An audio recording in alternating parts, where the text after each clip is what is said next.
सीधे रुख करेंगे अमरोहा का, जहां पर प्रधानमंत्री संबोधित कर रहे हैं। करूंगा कि वे ऐसा मौका जाने न दें, वो अवश्य वोट करें। साथियों, हमारा अमरोहा कोई साधारण जगह नहीं है। मां गंगा के तट पर स्थित ये धरती भगवान श्री कृष्ण के श्री चरणों की साक्षी रही है। ये धरती राजा गज सिंह और ठाकुर जयराम सिंह जैसे वीरों की भूमि है।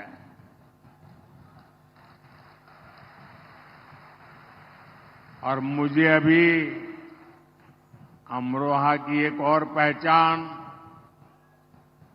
ढोलक दिया गया, और यहां के ढोलक की थाप दूर दूर तक गूंजती है।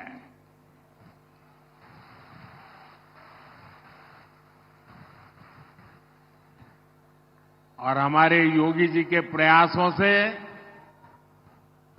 अमरोहा की ढोलक को भाजपा की सरकार ने जीआई टैग देकर पूरी दुनिया में पहचान दिलवाई है। और इस समय मैं जो जन समूह देख रहा हूं, आपका ये उत्साह दिखाता है आज अमरोहा की एक ही थाप है, कमल छाप।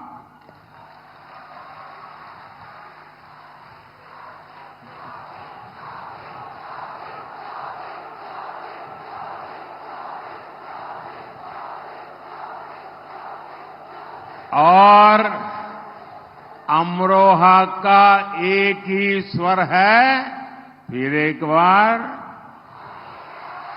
फिर एक बार, फिर एक बार। साथियों, अमरोहा केवल ढोलक ही नहीं, देश का डंका भी बजाता है।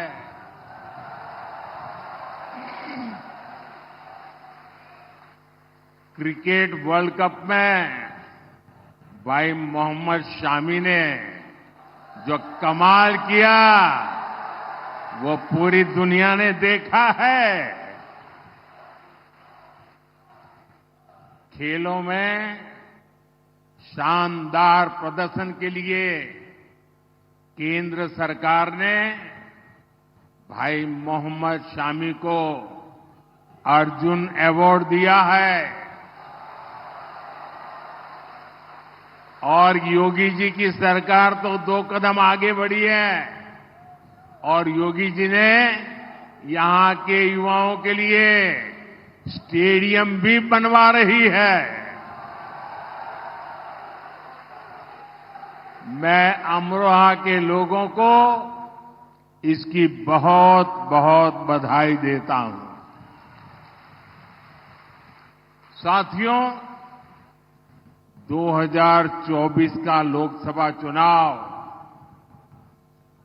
देश के भविष्य का चुनाव है। इस चुनाव में आपका एक एक वोट भारत के भाग्य को सुनिश्चित करने वाला है।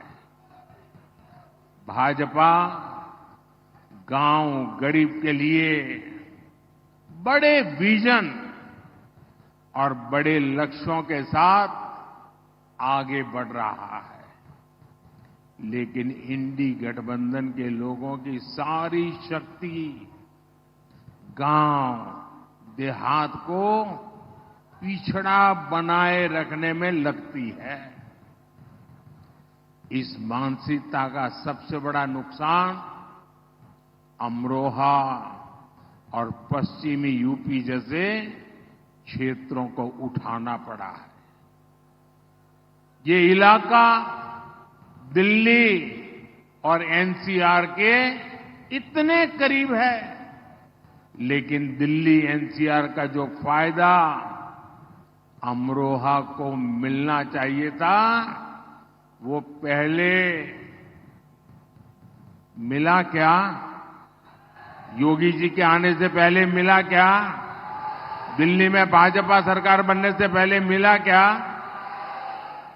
इंडी गठबंधन वालों के दौर में यूपी की पहचान पिछड़ेपन के कारण होती थी, लेकिन आज वही यूपी देश में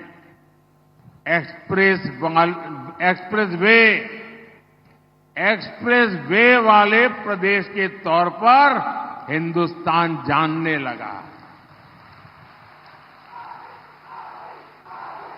सामाजिक न्याय पक्का होता है।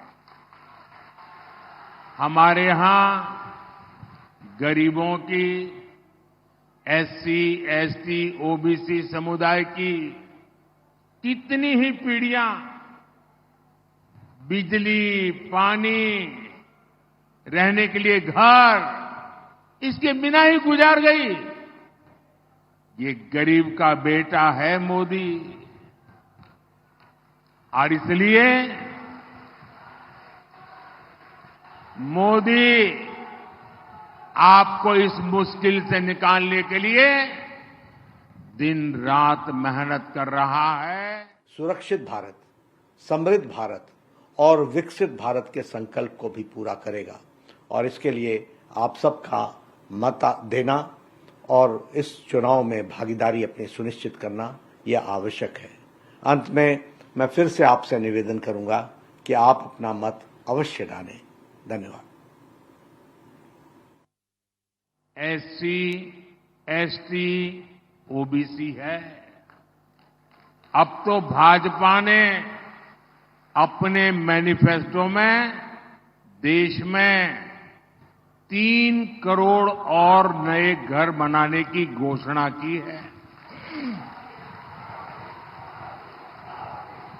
यहां भी हर बेघर को पक्का घर मिलेगा, ये मोदी की गारंटी है। अच्छा, आप सब मेरा एक काम करोगे? जरा हाथ ऊपर करके सब बताएं, मेरा काम करोगे? करोगे?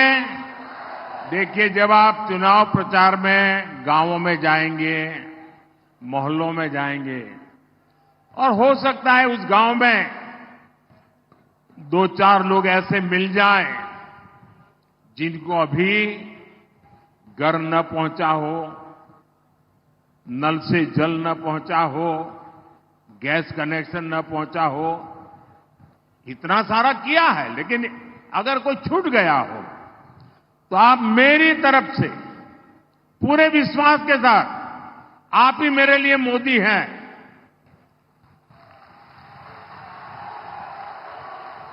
पूरे विश्वास के साथ उनको कह देना, जैसे गांव में और लोगों को घर मिला है, नल से जल मिला है, गैस का कनेक्शन मिला है, तीसरी बार मोदी आने के बाद जो बाकी काम रह गए ना, वो भी पूरे हो जाएंगे। आपको अपना हक मिल जाएगा। ये बताओगे? घर घर जाके बताओगे? साथियों, अमरोहा और पश्चिमी यूपी का एक क्षेत्र अपने मेहनती किसानों की वजह से भी जाना जाता है। कांग्रेस, सपा, बसपा सरकारों में यहां किसान की समस्याओं को न सुना जाता था, न देखा जाता था, न कोई परवाह की जाती थी। लेकिन भाजपा सरकार किसानों की समस्याओं को कम करने के लिए दिन रात काम कर रही है। अमरोहा के किसानों को पीएम किसान सम्मान निधि के करीब 600 करोड़ रुपए इसी अमरोहा में मिले हैं। अब आप जरा यूरिया की बात सुन लीजिए। ये जो यूरिया है ना, हर किसान को जरूरत पड़ती है। ये यूरिया की जो बोरी है, वो एक बोरी अमेरिका में 3,000 रुपये में मिलती है। कितने में मिलती है? कितने में मिलती है? अमेरिका में कितने में मिलती है? 3,000 रुपया। और भारत में हमारे यहां हम किसानों को 300 रुपये से भी कम कीमत में वही यूरिया की बोरी देते हैं।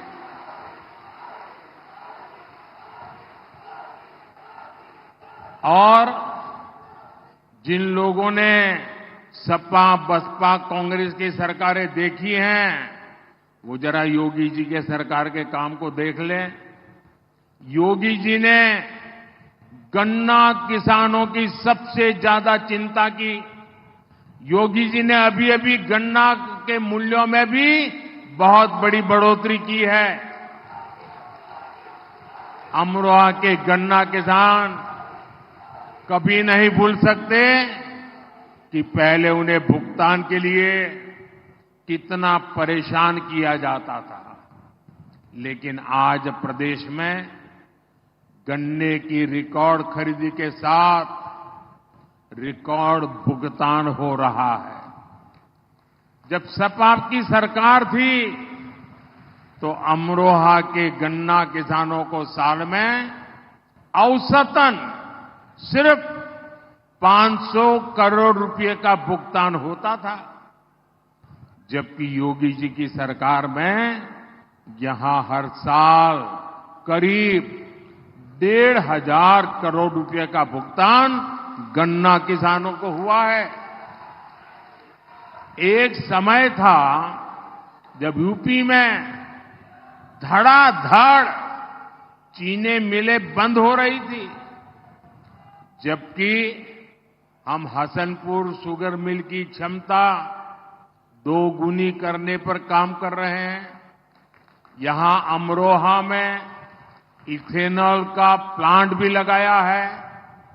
अमरोहा के आम का स्वाद भी किसानों के लिए समृद्धि लाए। हमारी सरकार इसके लिए भी काम कर रही है। आम की प्रोसेसिंग के लिए यहां मैंगो पैक हाउस का निर्माण किया गया है। भाइयों बहनों, भाजपा सरकार के इन प्रयासों के बीच यूपी में एक बार फिर 2 शहजादों की जोड़ी, उनकी फिल्म का शूटिंग चल रहा है आजकल।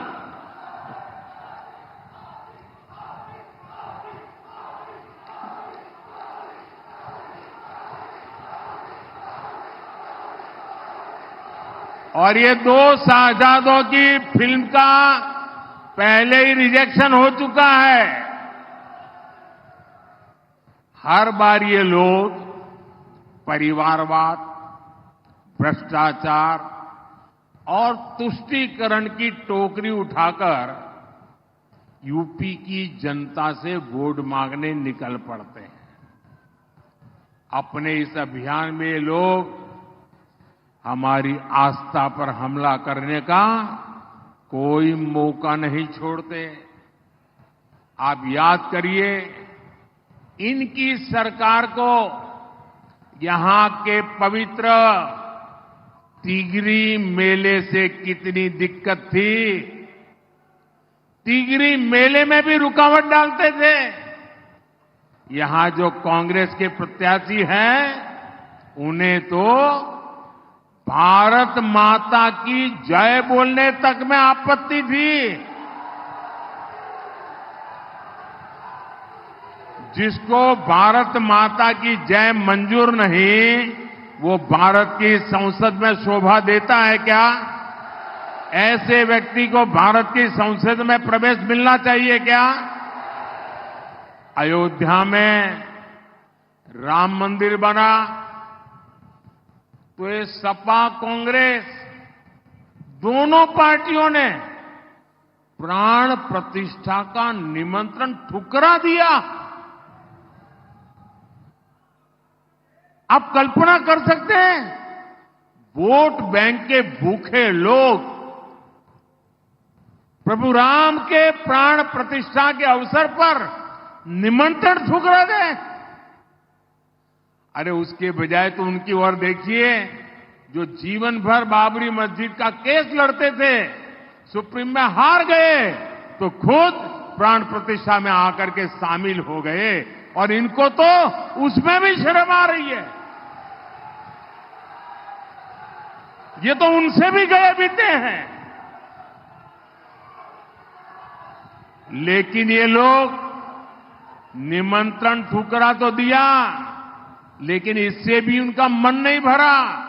उनको लगा कि शायद वोट बैंक कच्ची रह जाएगी, और इसलिए ये लोग आए दिन राम मंदिर और सनातन आस्था को गालियां दे रहे हैं।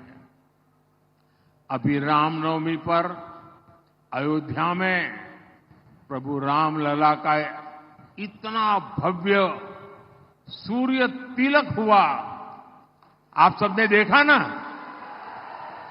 देखा ना? आज जब पूरा देश राममय है, तो समाजवादी पार्टी वाले जो राम की भक्ति करते हैं, समाजवादी पार्टी के लोग वोट बैंक की खातिर पब्लिकली कहते हैं कि ये सब तो पाखंडी है। क्या आप सब पाखंडी है क्या? क्या राम भक्त पाखंडी है क्या? क्या राम की पूजा करने वाले पाखंडी है क्या? साथियों, इंडी गठबंधन वाले सनातन से घृणा करते हैं। आपको ध्यान होगा, मैं कुछ दिनों पहले द्वारिका नगरी गया था, और अमरोहा तो सीधा सीधा श्री कृष्ण के साथ नाता रखने वाली जगह है।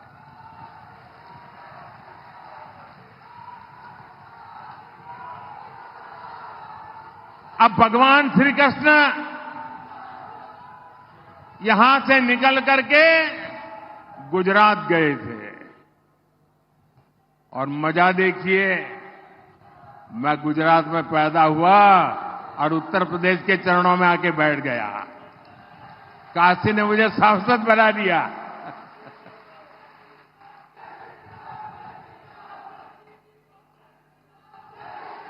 अब मैं द्वारिका गया।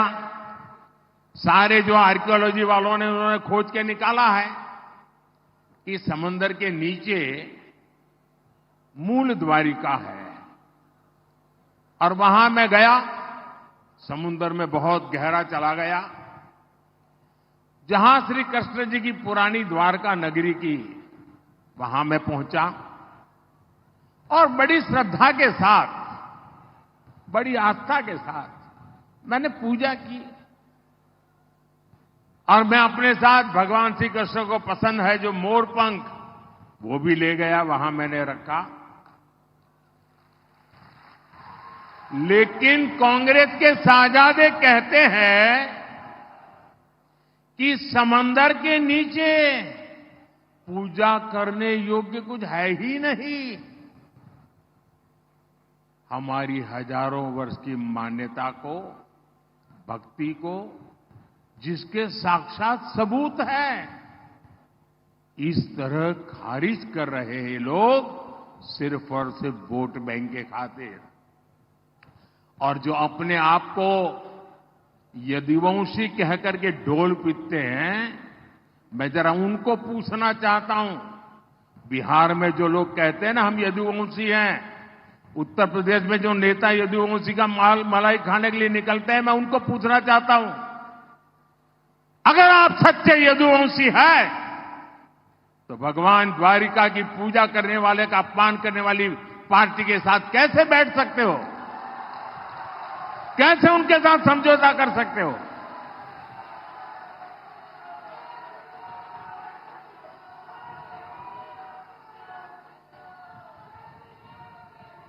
साथियों, आप याद करिए, तुष्टीकरण के इसी खेल ने यूपी को और खासकर हमारे पश्चिमी यूपी को दंगों की आग में जलाया था।